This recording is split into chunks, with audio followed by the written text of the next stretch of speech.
NHPR.org. From New Hampshire Public Radio, I'm Peter Biello, and this is the weekly New Hampshire News Roundup on the Exchange.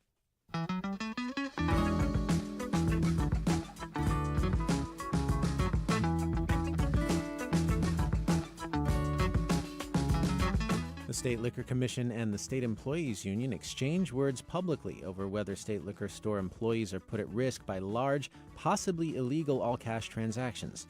Residents in the Lakes region look at the future of the Laconia State School, and a bear in the Upper Valley that caused trouble for residential neighborhoods is back to her old habits, and the Fish and Game Department is struggling with what to do about it. These and other stories made headlines this week, and we will talk about them this hour.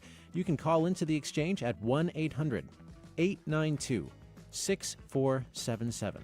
That's 1-800-892-NHPR. You can also send an email to exchange@nhpr.org or post on our Facebook page at NHPR Exchange. That's all one word. And we are streaming a live video of this radio show today, so tune into NHPR Exchange on Facebook and take a gander. We'll all be here entertaining you, spelling out the week's news, answering your questions, and just looking fabulous like these gentlemen here at the table today. Joining me here today is Dean Spiliotis, Civic Scholar in the School of Arts and Sciences at SNHU, Josh Rogers, NHPR's Josh Rogers, and Kevin Landrigan of the Union Leader. Thank you, everybody, for being here. Thanks, Peter. So joining us later in the show will be NHPR's Annie Ropeek. She'll be talking about the Laconia State School. Also, Representative Annie Custer will join us for a discussion of the VA Mission Act, which was signed into law this week, and it extends the VA's ability to provide private sector health care to qualifying veterans. She was a co-sponsor of the legislation. If you've got questions about those or other stories in the week's news, send us an email, exchange@nhpr.org. The phone number for you to call, 1-800-892-6477. So, big story this week is the dispute between the state's largest employees union, the State Employees Association, and the State Liquor Commission. The SEA is calling for new leadership at the State Liquor Commission, and at issue is how the Liquor Commission handles large cash transactions. Josh, you've been covering this story. What are liquor stores allegedly doing, or what have they allegedly done with these cash sales to cause this dispute? Well, IRS regulations require people buying more than $10,000 worth of liquor in cash to fill out forms disclosing such purposes. For years, it's been a question of how rigorously the Liquor Commission is informing customers of the need to do that, whether they've been facilitating, skirting that requirement by dividing up sales. That's alleged to have happened when SEA President Rich Gullah and Executive Counselor Andy Valinsky visited a liquor store in Keene in February. They say they witnessed a transaction of $24,000 that was divvied up to remain under the $10,000 threshold. And when that was reported to the Attorney General's office, the Liquor Commission fired the employee involved. There have been criticism from the Liquor Commission of Gullah and Valinsky for the way they handled what some people are considering a sting operation. This is, as Kevin has reported, a topic that's been under discussion for some time. The position of the Liquor Commission is that we require employees to follow the law, and the Attorney General is reviewing these bulk sales, but there's also been ample documentation that big cash sales have been taking place, particularly of Hennessy cognac. Well, let me ask you, Kevin, because at issue here is the question of whether or not liquor store employees are being put at risk, and sort of both sides have accused the other of putting them at risk. But what's the argument there? How are they at risk? Yeah, essentially, there certainly seems this week to have developed a division in the ranks among employees at some of the liquor stores. Obviously, we had a liquor store employee, a whistleblower, who assisted both Rich Gullah and Counselor Valinsky at the Keene store in terms of being able to witness that transaction. That employee was summarily fired. That person is now appealing the firing and has the support of the union as well as Counselor Valinsky in going through that appeal. But there are employees now starting a petition who work at some of these Liquor Commission outlets, essentially saying that this puts them more at risk because the public is now watching how they are conducting themselves and raising questions about how they're working. We've seen this for a number of years. in the Liquor Commission, which is to say, and it sort of makes some sense, the union is pretty strong throughout all these liquor outlets. But at the same time, as Josh knows, and we've reported before, a lot of these employees are essentially political appointees. They're people, many of them, who've been connected somehow to a politician, to a state official. So many of them don't have as much allegiance to the union as they have allegiance to their sponsor or to the management of the Liquor Commission that helps keep them there. So there's often been this tension in these stores between employees who side with management and employees who are so solidly with the union. And it is also worth pointing out that Rich Gullah, who, the president of the SEA, before he assumed that role, was an employee of the Liquor Commission who had been at odds with the Liquor Commission through the years. Okay, good to know. Dean? Yeah, and as Josh noted, you do have this curious circumstance of these bulk purchases of Hennessy, particularly in the southern tier of the state, so along the border. We've now seen a fair bit of reporting on it. And as Kevin mentioned, the union leaders had some reporting suggesting that the employees do feel kind of caught in between their union and the Liquor Commission. They don't like the idea that surveillance footage is being shown, that people are starting to understand kind of exactly how the process works in ways that they think potentially puts them at risk. So far we're waiting for this AG report, and so far Governor Sununu said he has confidence in Joseph Malika, the chairman of the commission. But these kinds of commissions can be very political. So, we've been talking about this story now for several months, and it does not seem to be going away. So clearly, I think we haven't seen the last of how it's going to play out. Yeah, well, part of the story this week had to do with the State Employees Association ad that they are running as part of this campaign. Let's hear a bit of it. The New Hampshire Liquor Commission is a $1 billion operation, and it deserves a professional management team capable of overseeing that, and one that puts employee safety at the forefront of its operational planning. So this ad, Well, Josh, is this? It's a campaign-style ad. It is on the SEA website. It's not like they're putting this out in the world beyond their own website. But I will say the tone from the union and also from the Liquor Commission in response, and I'd be curious to know what Kevin thinks, because I certainly can't recall reading comments from a state entity talking about its workers in the way that, or at least the union, in the way that the Liquor Commission leadership, in a statement in response to this video, they said this is the latest in the, quote, well-orchestrated charade of the SEA president. This is from deeper in the statement. By its words and actions, the SEA leadership continues to drive an agenda that is unproductive and potentially damaging to the brand, our employees, and the state of New Hampshire. Kevin, is this? It's certainly very strongly worded, and you're right, Josh. It's you don't often see that. I think it seemed like this week Governor Chris Sununu was trying to in any way he can really try to dampen this controversy and say let's take a time out. Let's wait for the Attorney General. Exactly. Let's wait for this report. It's going to come out eventually. But he's four square behind Malika, the chairman, as Dean pointed out, which at the end of the day, it's the governor who matters. If as long as Malika has the support of this governor, he's got a fixed term and he's not going anywhere. And I will just say on the campaign ad, it is a campaign style ad. We had the ominous music at the beginning of it.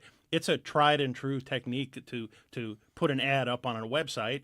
Have people pick it up. It goes viral. We're talking about it here. I'm sure other media outlets will talk about it as well. So, for a fairly small investment, you can kind of get your point across to a much larger audience without actually having to pay to run the ad on television. And so I think that's probably their intention with it. We get an email from Diana regarding the Liquor Commission. She writes, "It would be good to know how many employees the union polled to see whether the sting operation should go forward and whether they supported calling for a new CEO." Diana writes, "Last I knew, those employees did not want new leadership there, but now might for the union's leadership." So no sense yet. Kevin, you mentioned that they were doing some polling, but we don't know how many people. We don't know. And also, I think it's worth mentioning in this context that the internal politics of the State Employees Association can be very fractious, very factional, and it's often hard to know, who's doing what. And so it's hard as an outsider to necessarily read every tea leaf in terms of inside the SEA. So what signs should we be looking for in the coming weeks for movement on this? Well, I just think we'll wait for the AG's report and see what happens with the whistleblower complaint. Okay. This is the weekly New Hampshire News Roundup on the Exchange on NHPR. I'm Peter Biello, and we're speaking with our guests today about the week's news and still to come, what to do with the Laconia State School. It's a valuable piece of property, and there are several options on the table. Do you live in the area? What do you think should be done with it? Give us a call, 1-800-892-6477. You can also post on our Facebook page at NHPR Exchange or send us an email, exchange@nhpr.org. Another story in the news this week is that the New Hampshire Attorney General's office revealed Tuesday that a grand jury had been convened to look into allegations related to a comment State Senator Andy Sanborn allegedly made to a State House intern in 2013. Worth mentioning that the grand jury found no criminal wrongdoing, but Kevin, what were those allegations? Well, essentially, the initial allegation against Senator Sanborn was that he made some comments to an intern that were sexually inappropriate, that were heard by a number of folks, and internally at that time, this was back in 2013, and an in-house kind of investigation was done that interviewed the intern and a number of other people. They were satisfied this had been dealt with properly, and even the Attorney General's office essentially indicated they looked at what internally had been done and said that's okay. Subsequent to all that, it was disclosed somewhat recently, last fall, that in addition to that contact, a short time after this exchange, this inappropriate comment, Sanborn had called it a crass joke. This particular intern was paid some cash by the Senate Chief of Staff, who indicated to him that this was intended to be money given to the intern before he got his first paycheck as a part-time position that he transitioned to in the Senate Clerk's office. So we didn't know this, but once it became known to the Senate President, Chuck Morse, that cash had changed hands somehow, at least for a brief period of time, the intern returned that money. He told investigators the next day. But late last fall, once this became known, Senator Morse asked the Attorney General to do an investigation and look into this. And this is one of the differences between this Attorney General and a lot of Attorney Generals in the past. I don't know if Josh feels the same way, which is a lot of these investigations about public integrity that don't amount to anything often never, in the past, have never been reported. I mean, folks looked into it. Even things have been brought to a grand jury in the past. No charges were brought. The thing gets dropped and oftentimes is never disclosed by state prosecutors, because it's much what happens you see in federal prosecution. If there are no charges, if there is no case, there is no story. But this Attorney General is very much a supporter of transparency. And in the media, we love this, but this is who he is. This is how he's going to be. And it's going to make people uncomfortable at times. And this certainly has made State Senator Andy Sanborn pretty uncomfortable, because even though the report says no criminal wrongdoing here, no charges, there's no credible evidence, as the report says, that the cash had any connection to the comment and the part-time job this guy got. It's still not helpful to him in the middle of a congressional campaign. Certainly you read the report, and the report, it went to a grand jury, as Kevin said, and there were 18 witnesses audio taped. Apparently, Senator Sanborn was not one of them, which I thought was interesting, but 18 witnesses, and there were some evocative details of former Senate Chief of Staff Jay Flanders handing an envelope to this intern who went on to a part-time job in the clerk's office. And one thing in the report said that if this were seen as essentially a quid pro quo, cash for silence, that he later applied for a full-time job in the clerk's office and was not given the job, now works as a lobbyist, and was not interested, as Kevin pointed out earlier this week in a column, was never really interested in pursuing this case publicly.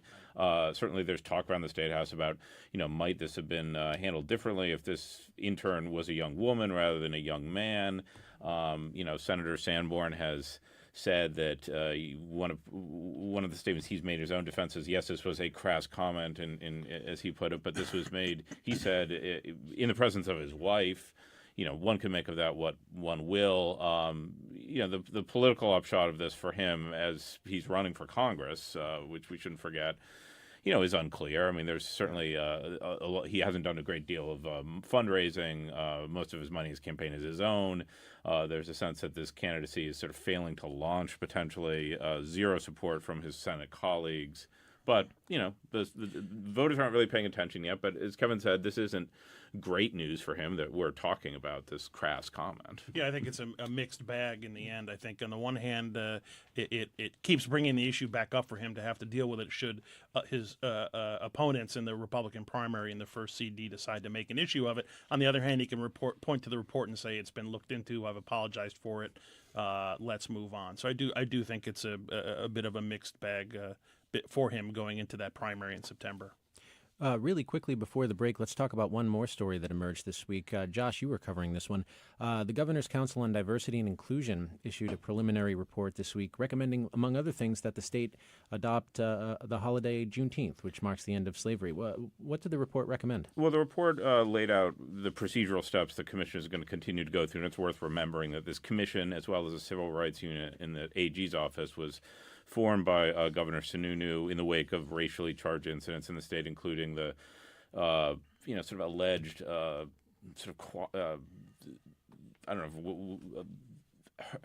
harassment of a biracial child in Claremont, involving a noose that some people consider was really a hate crime. Others said no, but a tense issue there. And so the governor formed this commission and a civil rights unit in the Department of Justice. The commission is going to issue its full report next year. Juneteenth, that recommendation was one of the few ones you could pull out of the preliminary report that was very clear. There was talk of, harmonizing current civil rights law with respect to gender identities, and that's going to take place. And as we remember, when same-sex marriage went through, that's not an uncomplicated matter. There are many parts of the law that discuss that, and so that will take some kind of housekeeping to make sure those things harmonize. There's talk about outreach to their listening sessions, and talk about reaching out to communities that might not be making it to the listening session. But so kind of stay tuned on that. Okay. Well, this is the but weekly. New Hampshire is one of only 5 states apparently that does not Celebrate formally Juneteenth. recognize Juneteenth, Yeah, and the only one in the Northeast. Oh, wow. Okay. So that change may be coming. We'll Could see. be. This is the weekly New Hampshire News Roundup on the Exchange. We're speaking with NHPR's Josh Rogers, Dean Spiliotis, Civic Scholar in the School of Arts and Sciences at SNHU, and the union leaders Kevin Landrigan, and with you, we hope. Give us a call, 1-800-892-6477.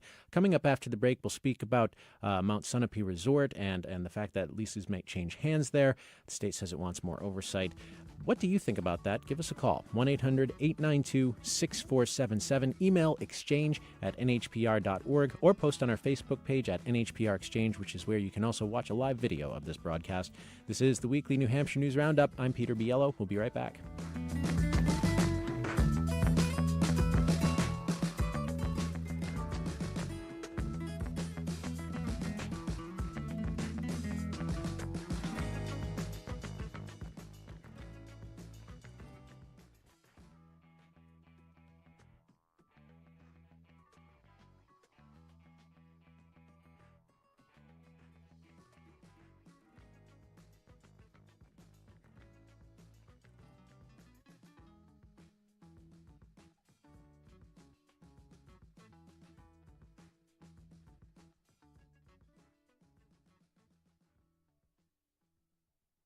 This is NHPR 919. Good morning. NHPR's The Exchange is helping you learn more about the candidates running for Congress in New Hampshire's 1st District. Join Laura Canoy for our Race for the First series each Monday morning as she sits down with another candidate. And check out some of the interviews you missed at nhpr.org. Support for NHPR comes from you, our listeners, and from EdVest in You, a local New Hampshire nonprofit specializing in college student loans and student refinancing options. Information online at nhstudentloans.org.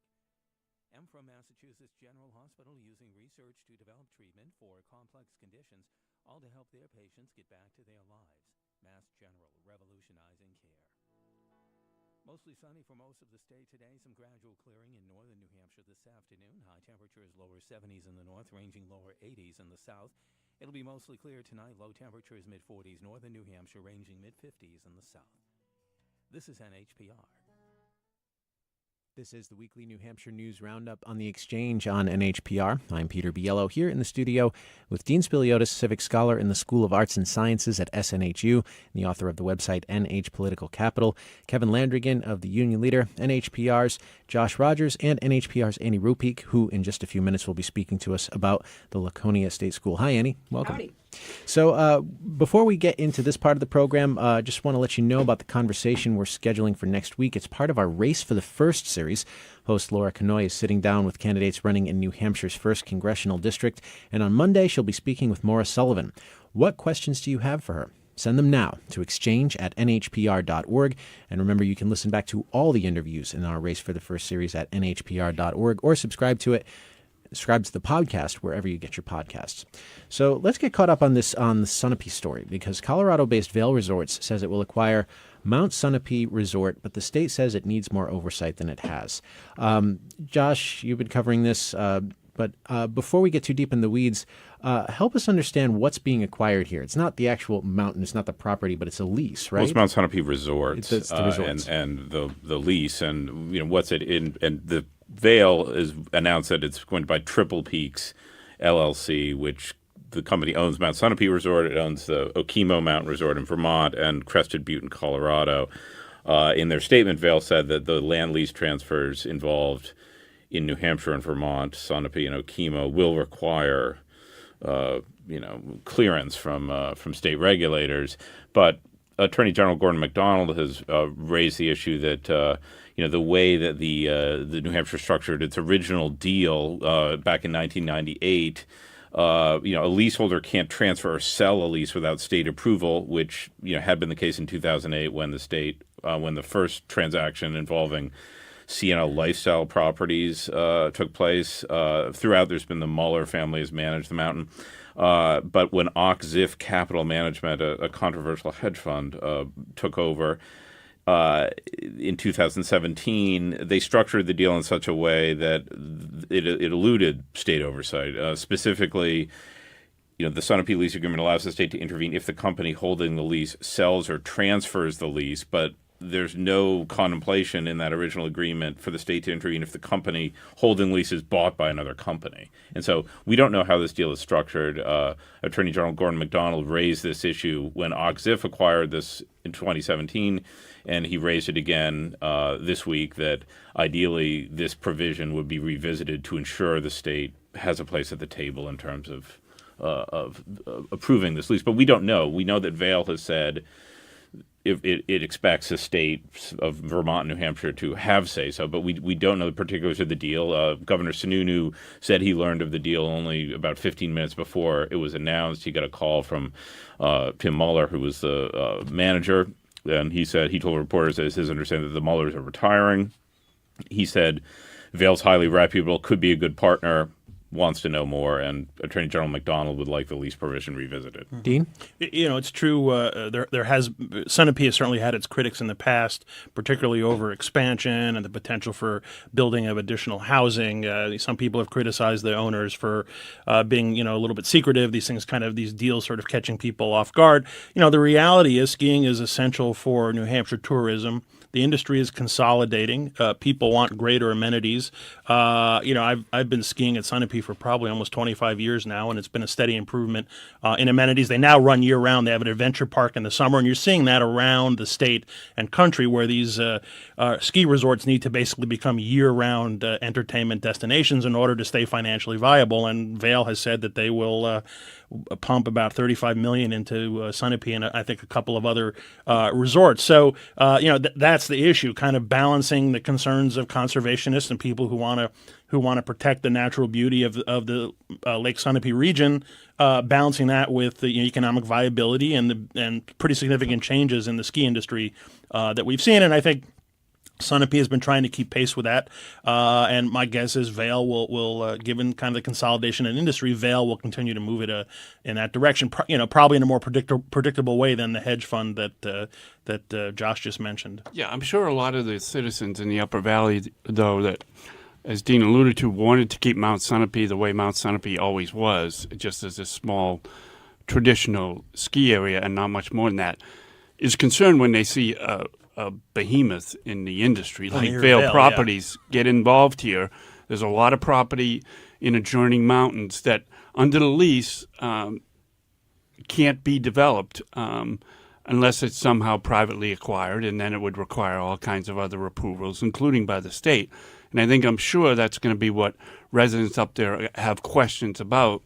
And fortunately, with this governor, a former longtime general manager of Waterville Valley Resorts before he became governor, he knows a lot about the industry. And Waterville, as we've seen, has become more and more of a year-round resort. And so he's dealt with the economic cycles of ski areas as well, the kind of boom and bust that can occur with that industry. So he'll get in the weeds on this subject, I'm sure, and probably report back to the council on it. Listeners, give us a call if you have questions about the week's news. The number is 1-800-892-6477. And let's turn now to another bit of property with some public interest, the Laconia State School. NHPR's Annie Ropeek's here. She's been reporting on that this week. Annie, this property could be redeveloped. There are a few options on the table, but folks who are unfamiliar with what this is, Annie, what is it? Yeah, so this is about a 200-acre property in Laconia. It's very scenic, mountain and lake views. And until 2009, it was the Lakes Region facility, which was a minimum security state prison. And before that, for most of the 20th century, it was, or the 21st century, I can't even remember, but the since 1903 until the 90s, it was the Laconia State School, which was a residential facility for people with developmental disabilities, initially just for children and then for adults up to, I think, age 45. It had a really long and sordid history, lots of documented cases of abuse and neglect and overcrowding. And now it's in really dilapidated condition. There's some serious environmental hazards at the site, a lot of asbestos and mold inside some of these old buildings that are still on the property, and a lot of green space as well. So it needs some work before it can be flipped, but it is, prime land owned by the state, and they would like to see something done with it that benefits not just Laconia, but the state as a whole. Yeah, the aerial photograph at nhpr.org shows that it's right near the water, right? And, yep. Yeah, you can see Lake, is it Winnisquam? Winnisquam, yeah, yes. and then the mountains beyond that, and it's right in town. And it's a big site. You could do a lot with it, and so they're trying to figure out what exactly people want to see and what's kind of feasible going forward. Well, all along the lines of people wanting to do something with it, what are the options that the contractors put on the table? Yeah, so they've gotten three. They did an economic study, and they talked to a bunch of people in town about kind of what Laconia needs, what its housing stock and its commercial stock and industrial stock looks like now. And they came up with three scenarios for what could be done with the property that might be, practical and good. All of them include housing.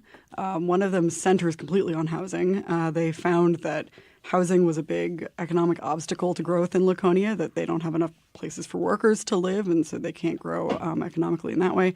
And the other two concepts also include some housing, but one of them has as its centerpiece a resort and events space, maybe a conference center of sorts. And the other one includes a sports complex, which interestingly was the one that sort of generated the most discussion and debate at the public hearing I was at this week. Mm-hmm. We had a comment from a listener going by the name of Spellchecker67. They wrote on your story online, Annie, why not make it low-income housing and help some people? It would be a good space for families and kids. Is that an option? It is just fascinating to hear the debate around this. So a lot of the housing options include workforce housing, affordable housing, as well as market rate and townhomes and, maybe some luxury spaces. It totally runs the gamut. And it was really interesting to hear Laconia residents at this hearing I went to this week talk about what they see affordable housing and workforce housing as representing. They understood the need for housing to kind of spur economic growth, but they wanted to attract more families. They wanted to attract, young entrepreneurs, and they sort of saw workforce and affordable housing as not compatible with those goals. They wanted more market rate housing to house families. At the same time, there were plenty of people in the room who said, we need more affordable. I mean, it's just really interesting to hear the debate around this. I think it really sort of encapsulates different visions for Laconia's future, the Lakes region's future, and a lot of the generational divides and class divides that you see in those. And it'll be really interesting to see what happens. Dean? Over the years, I've lived in a number of communities that have gone through this reimagining usage for a particular part of the community, whether it's land or Main Street or schools or what have you. And you know, you get all kinds of really interesting and creative ideas, but you also start to see, as you just laid out a moment ago, some of the real kind of socioeconomic divisions and different conceptions for, you know, which populations within the community would benefit the most from it, and how do you balance economic development with the needs of lower income individuals. And so it's going to be interesting to watch sort of how this develops, whether it becomes contentious. But it's really, these kinds of exercises are kind of a great microcosm for understanding the competing dynamics within a community. Whenever, you know, what do you want to do? It is a lovely piece of property. What do you want to do with it? And like you said, there are lots of different ideas, some of which aren't really compatible, others which are. Yeah, I mean, they've ruled out industrial altogether. They said Laconia doesn't need that. It's not close enough to the highway. It wouldn't make sense. And they feel like maybe mixing some commercial space in there would be good, but not focusing on it necessarily. It doesn't need to be like a regional shopping center or something like that, because they have access to those already. So housing really rose to the top. But a lot of the residents, they did this cool exercise where they put green and red stickers to show if they liked or didn't like an idea on kind of the big poster boards. And almost all of the green stickers, the most green parts of the boards were the open space and land banking ideas. So there were a lot of people at the meeting who said, why redevelop it at all? Why not just tear down the buildings and have this beautiful green open space, you know, that we can use and recreate on? Yeah, Rick from Meredith wrote in to say, I am concerned that this latest assessment of use for the Laconia State school options appears to ignore by leaving out previously voiced calls for agricultural land protection. Additionally, it's leaning towards residential development that has the potential to benefit a few rather than the many. So the premise there is that it's ignoring the option of agricultural land protection. Is that true? Well, yeah. I mean, someone at the meeting handed to a bunch of the state commission members a report on the quality of the soil on the land. I guess it used to be farmed when it was the state school. It was part of what the residents there did. And it's supposedly prime agricultural soil in parts. So I talked to a few people who would like to see, you know, a community garden or a sustainable ag center and an education center there. I mean, a lot of really creative ideas beyond just your standard mixed-use development. Someone also suggested a co-working space to attract younger workers. But I also want to mention, I found it really interesting that a lot of the older residents at the meeting said, we need open space and undeveloped space to attract young people. And a bunch of the young people at the meeting said, we would love a sports complex. You know, we would love more year-round recreational space. And it doesn't mean it can't include open space, but one resident said he thinks health and wellness will be a way to attract young people to Laconia, that making it sort of an outdoor working community would be a way to boost the economy. So lots to unpack, and we'll see what happens. Yeah, it seems like in addition to the housing, the young people is something that the community really wants to invest some effort into. Yeah, I think you're going to see some of the generational issues sort of come out at this site as it goes forward. Okay. This is the weekly New Hampshire News Roundup on NHPR. I'm Peter Biello, and still to come, we'll be speaking about the VA Mission Act with Representative Annie Custer, who was a co-sponsor of the legislation. It was signed by the president this week. Do you have questions about it? Now's the time to call. 1-800-892-6477. You can also email exchange@nhpr.org. Let's talk about the latest twist in the opioid crisis this week. Kevin, the union leader, reported that more New Hampshire children are being removed from their parents' care, living with their grandparents and other relatives, and being assessed by the state for abuse and neglect as a result of the state's opioid epidemic. That was the word from a study commissioned by New Futures and done by Carsey School of Public Policy. How bad is the problem, Kevin? Well, it's certainly getting a lot worse in the last couple of years, and that is kind of axiomatic with this opioid crisis that we've had. We've talked about any number of impacts that occur as a result of all these overdoses and in many cases deaths from drug abuse. But this report is the first one really to quantify how significantly greater these cases of abuse and neglect that the state has been investigating are connected to substance abuse. And the report found that, for example, from 2013 to 2016, there was a 21% increase in the number of children that were investigated by the state for abuse, and that the percentage in which substance abuse was a risk factor in all those cases rose from 41% to 51%. More than half of the cases of abuse and neglect have a substance abuse component to them. It's getting greater and greater. And state's advocate, child advocate Maura O'Neill weighed in. What did she have to say about this? Yeah, one of the interesting parallels she made was to the AIDS crisis in the 1990s, is that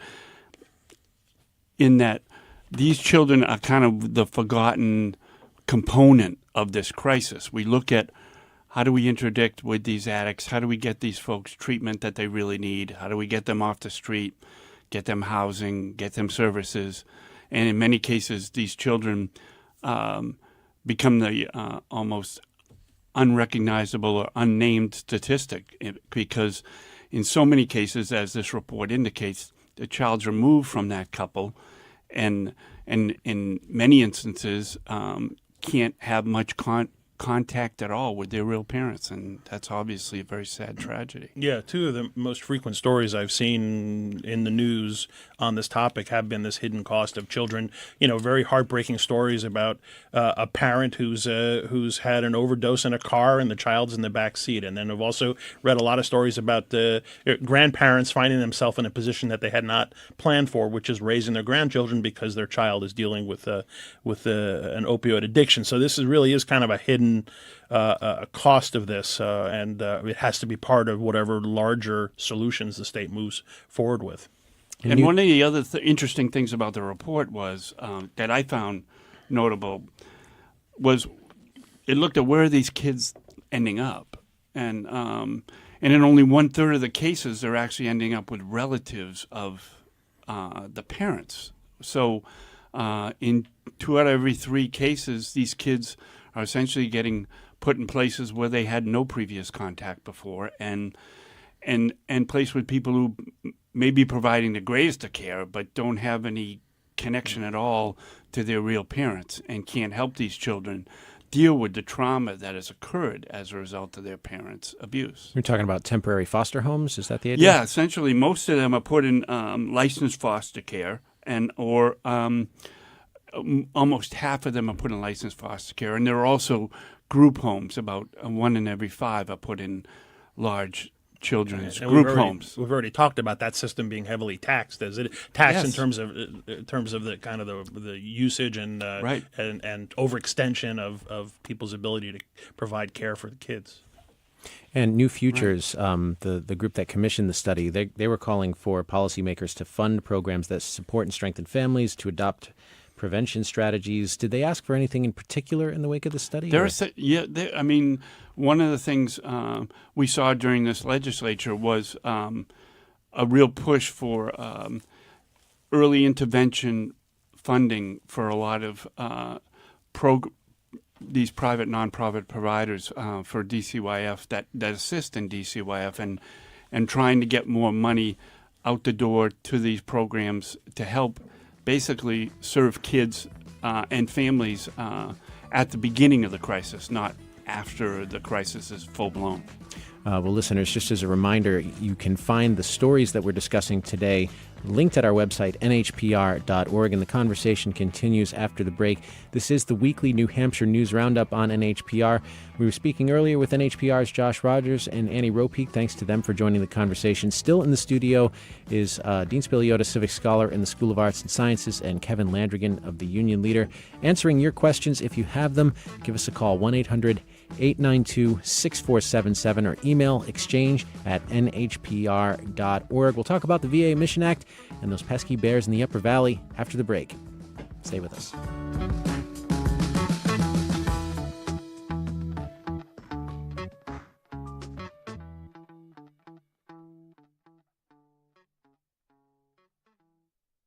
is NHPR 939. Good morning. Primaries, pardons, parents pulled from their children at the border. Also, the president picks a fight with the Eagles, fumbles over the War of 1812, and the EPA gets itself into a pickle. She loves Chick-fil-A as a franchise of faith, and it's one of the best in the country. Plenty to chew on in the Friday News Roundup. Next time on 1A. That's this morning at 10 here on NHPR. Support for NHPR comes from your listeners, Sam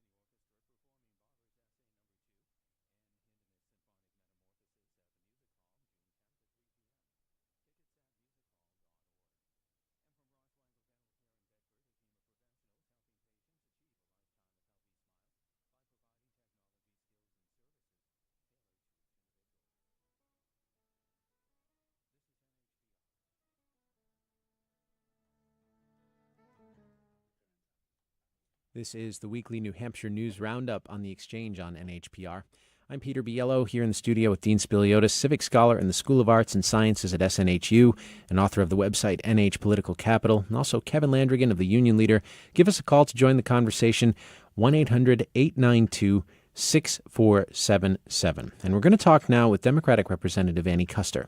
She was a co-sponsor of the VA Mission Act, which was signed into law this week. And among other things, it streamlines the many systems under which eligible veterans will get care from private hospitals through the VA. Congressman Kuster joins us now. Thank you very much for being here. Delighted to be with you, Peter, and greetings to Dean and to Kevin. Thanks for having me. Of course, glad to. So tell us about the VA Mission Act. What does it do to the Choice Program? The Choice Program was the previous iteration of a system that gave veterans private care through the VA. Right. So just to take us back a couple of years, folks will remember the Phoenix, Arizona scandal where veterans were being kept for a long time on wait lists and didn't get access to care. So shortly after that came to fruition, came to everyone's knowledge. Our committee, the Veterans Affairs Committee, held a series of a dozen hearings and introduced and passed through Congress quite quickly the Choice Program. And what New Hampshire veterans will recall is that the idea of having access to community care and a choice between veterans administration care within the VA system and community care was a good idea, but the administration of it was very problematic. There was a third-party administrator. People were kept dangling, waiting for appointments. Some of the community care providers were not paid in a timely way. So this VA Mission Act is cleaning all of that up. It's a bipartisan effort. I was one of two Democratic co-sponsors in the House, and I attended the signing ceremony this week. It passed the House and the Senate. It was signed into law by the President. And the idea is to streamline access, to give veterans this choice between the VA and community care providers. And another very important provision is to give more robust caregiver support for post 9/11 veterans who have caregivers in the home. So there was the VA Choice Act. There was line items in VA medical center budgets called community care, which was a separate pot of money for the same thing, essentially. Those would be combined. But are you saying that there will be no longer a third-party administrator, which was in some ways responsible for some of the headaches of the Choice Program? Right. The idea is that veterans will be able to work directly with the VA. There was a last-minute compromise where there, at least with regard to Tri-West, in the western part of the country, there will be some programs that are delivered via that third-party administrator. But what we're looking forward to in New Hampshire is a much more collaborative approach. I've been working with Al Montoya, who is the new administrator of the Manchester VA, and he had come down from White River Junction. They are working on direct relationships with these community care providers. So, for example, for ambulatory surgical care, for various clinics in the community, so that when a veteran gets that care in the community, they can just deal directly with them. The bill will be paid in a timely way. There will be a collaborative contractual relationship. And the other big breakthrough that is happening at the same time is finally getting the electronic health record such that the veteran can be tracked through the system coming out of the DOD into the VA for care in the veteran care. And then the goal would be that record could pass directly from community care providers back to the physicians at the VA. And that's something that's been problematic at this point. I want to ask you about one of the main criticisms of the VA Mission Act, which is that some say it may starve VA facilities of funding in favor of sending veterans to private hospitals. In your view, will this bill harm existing VA facilities and services by diverting funds away from them? Well, that's the crux of the political problem. I know that there are some Republicans that want to privatize the whole system, and if that's their goal to starve the VA, that's problematic. My goal is to find the right balance, and I'll be speaking today on the floor of the House to make sure that we have sufficient resources and funds to maintain a strong and vibrant VA while some veterans get their care in the community. And I think there is a balance to be found. Veterans often prefer care within the VA. They prefer to have providers. 40% of the healthcare providers in the VA are veterans, and they prefer to have providers that understand their individual situation. But what we know in New Hampshire is that if you live up in Coos County and you're 2 hours away from the nearest facility and it's winter and you have to go for weekly blood tests or mental health checks, you would prefer to have your care in a more accessible, convenient way. And we have great community providers that can have a contractual relationship with the VA. So it's all about finding that balance. We don't want it to be duplicative. We want to make sure that the core services are available to our veterans at the VA, but we want to, for convenience sake, either if they have to wait a long time or have a long distance to travel, that they could get the care in the community. And that's the balance that we're looking for. I've been meeting with previously Secretary Shulkin, and then just this week in New Hampshire, the acting Secretary Peter O'Rourke, to talk about finding that balance. And that's what we're looking for, a bipartisan solution where we can find that. But I'm aware of that criticism. I'm very aware of that criticism. Okay. Last question for you, Congresswoman Custer, and that's that the Mission Act also allows the VA to assess where new facilities might be built. I know it's early in the process, but do you have any indication that there might be new facilities on the way for New Hampshire? Yes, absolutely. And we are talking about that. Again, I mentioned ambulatory surgical centers, and I've got legislation about making sure that that type of facility is available. I've been talking with Mr. Montoya about that. We're waiting anxiously for the task force report. It's been several months now, and I've been saying, let's have those solutions come forward and let's assess that. But we will definitely have some type of new facilities in New Hampshire.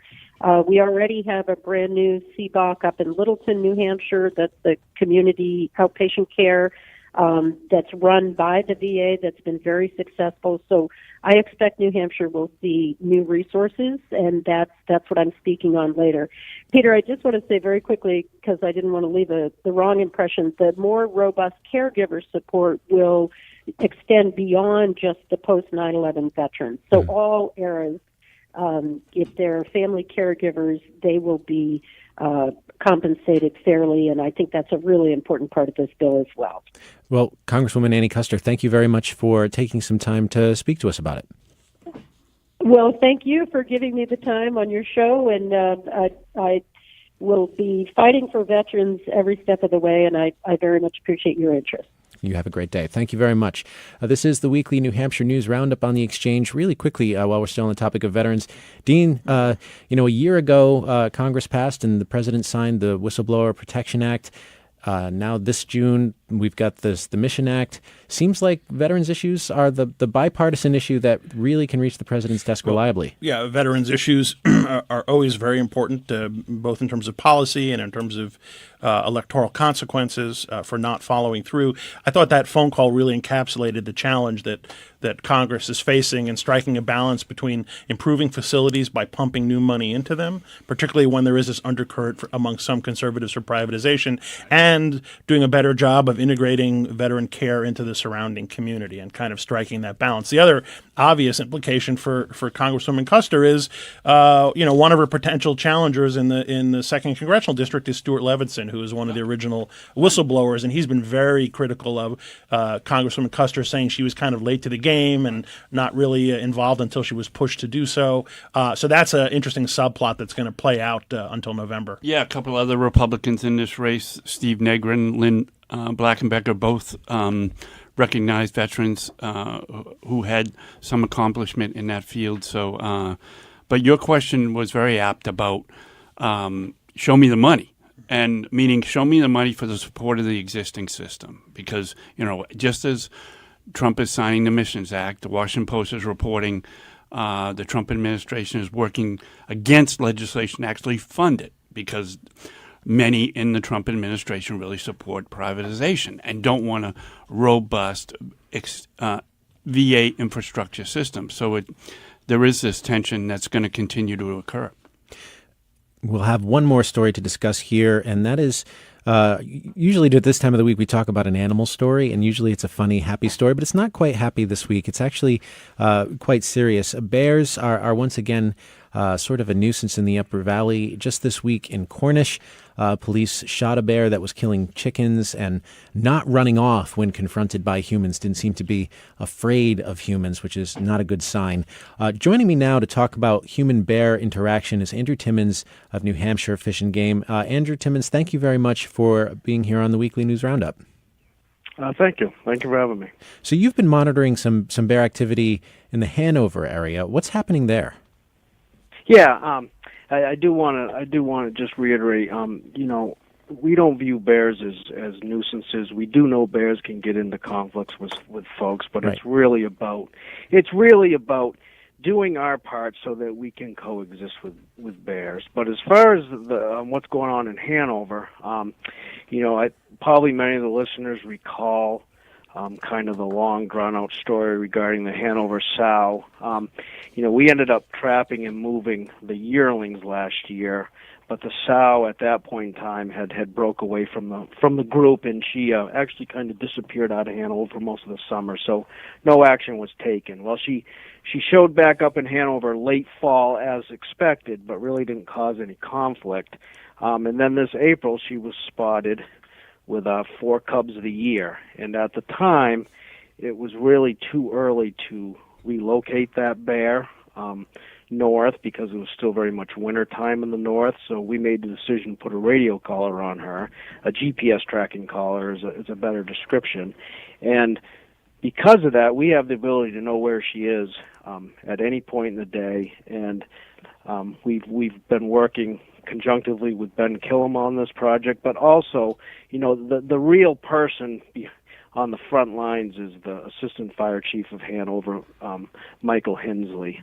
He's been really being an advocate for this bear. And so what we've learned to date is initially that bear was going after human-related foods, which is no surprise given her history, but Hanover's gotten very clean, and there really aren't a lot of human foods there for her anymore. So now she's really converted to natural foods, but she is still kind of living in close proximity to folks to some degree. But we're trying to discourage her from being close to houses, move out deeper into the woods. And so far, we seem to be having some success with keeping her out of conflict. And much of that is due to the willingness of Hanover residents to clean up food attractants. So that's kind of where we're at the moment. We haven't made any final decisions on the ultimate outcome because we don't yet know the ultimate outcome. But if we can allow her to coexist without conflict, that's kind of that'd be the best option for everyone involved, including the bears. And the incident that we reported on earlier this week about the Cornish police having to believing they had to shoot the bear that was coming really close to humans. I mean, is that how rare is that? Well, the bear came in a yard and killed one free-ranging chicken. When bears get successful at finding food, they tend to be hesitant to leave. You got to remember, bears bears are persistent. When they find food, they're persistent. So I don't view what took place as being one of aggression. Rather, I view it as a bear just being persistent because it was excited it found an easy meal. What that place needed was an electric fence, and that's what that place would have gotten the following that incident had the bear not been shot. So it's all about food attractants. We highly recommend that people utilize electric fence to protect their chickens. It's why we have a loan program where we loan out those materials. So we're just trying to teach people how to live with these animals. Yes. So that's really what took place there. All right. Well, as we leave you, Andrew Timmons, seems like the big takeaway is secure your garbage, clean up after yourselves, don't leave food out that might attract bears. Absolutely. Yeah. Absolutely. They're pretty easy to live with if we're willing to change our own behavior just a little bit so we can keep them out of conflict with us. Little changes make a big difference. Okay. Well, Andrew Timmons of New Hampshire Fish and Game, thank you very much for joining us. I appreciate the time. Thank you. All right. This is the weekly New Hampshire News Roundup. And before we wrap up, I want to let you know about this fun thing we're doing at nhpr.org. We've got a bracket going for a little contest we have here to identify what captures the spirit of New Hampshire. There are a few options, but some of them include, our first in the nation primary, the fact that we have 400 state representatives, loads of vanity plates here in New Hampshire. We got an interesting state motto, live free or die. Robert Frost, New Hampshire has the connection, though Vermonters may dispute the Robert Frost connection. Kevin Landrigan, Dean Spiliotis, any suggestions on peak New Hampshire? Well, I took a quick look at the brackets, and in theory, we could end up with a final between Live Free or Die and The Old Man of the Mountain, and I think that would be a titanic struggle between two essential aspects of New Hampshire history and culture. But it's a lot of fun. People should check it out. But I think those are two that I think would potentially be hard to beat. Yeah, you would think in the past that taxes would be a leading contender, but I agree with Dean. I think kind of the cultural icons will probably get more attention, and those will probably be the leaders. The broader appeal, of course. Are ties allowed? I don't know. Well, who's the judge on this? Well, Dean and Kevin, thank you very much for being on the show today and answering listeners' questions. Thanks for thing, having Peter. us, Dean. Very much. And that's it for today. Thanks to NHPR's Annie Ropeek and Josh Rogers, who joined us earlier in the show, as well as Andrew Timmons of New Hampshire Fish and Game and Democratic Representative Annie Custer. You can find links to all the stories we discussed today at nhpr.org, and the conversation continues on Facebook. The Exchange is a production of New Hampshire Public Radio. The engineer is Dan Colgan. Our senior producer is Ellen Grimm. Our producers are Jessica Hunt and Christina Phillips.